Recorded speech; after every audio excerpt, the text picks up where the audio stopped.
நெல்லை பாளையங்கோட்டையில் குரூப் 1 தேர்வு மையத்திற்கு சரியான நேரத்திற்கு வந்த பிறகும் தேர்வு மையத்திற்குள் அதிகாரிகள் அனுமதிக்கவில்லை என குற்றச்சாட்டு எழுந்தது. இது தொடர்பாக தேர்வு மைய அதிகாரிகளும் தேர்வர்களும் வாக்குவாதத்தில் ஈடுபட்ட சம்பவம் பரபரப்பை ஏற்படுத்தியது.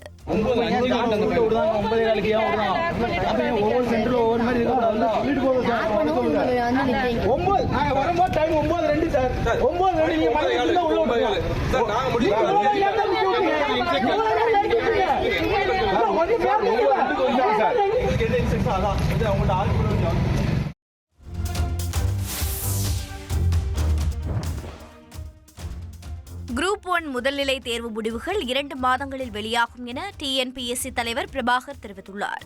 அப்போது பேசிய அவர், இன்னும் 12,231 நபர்களுக்கு வேலை வாய்ப்புகள் வழங்கப்பட உள்ளதாகவும் குரூப் 4 தேர்வுக்கு காலி பணியிடங்கள் அதிகரிக்க வாய்ப்புள்ளதாகவும் தெரிவித்தார். இந்த தேர்வு 3 கட்டங்களாக நடைபெறும். முதல்நிலை தேர்வு, மெயின் தேர்வு, அப்புறம் இன்டர்வியூ.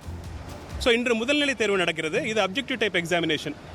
இந்த தேர்வு மொத்தம் 2,49,000 பேர் இதற்கு விண்ணப்பம் அளித்திருக்கிறார்கள். இந்த தேர்வு தமிழ்நாடு முழுவதும் 44 மையங்களில் நடக்குது.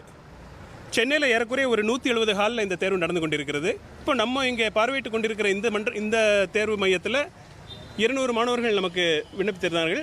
அந்த 200ல் 156 பேர் இன்று தேர்வு எழுதி கொண்டிருக்கிறார்கள். 44 பேர் வரல. இந்த தேர்வுகளுக்கான முடிவுகள் ஒரு 2 மாதத்தில் வெளியிடப்படும். 2 மாதத்துக்குள்ளாக வெளியிடப்பட்டு அடுத்து மெயின் தேர்வு அதிலிருந்து ஒரு 3 மாதத்துக்குள்ள நடைபெறும்.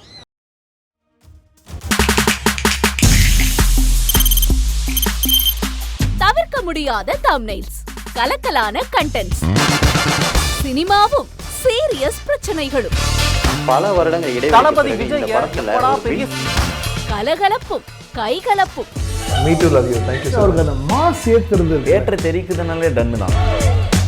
பிரேக்கே இல்லாமல் பிரேக்கிங் நியூஸ் சொல்லும் தந்தி டிவி ஆப்.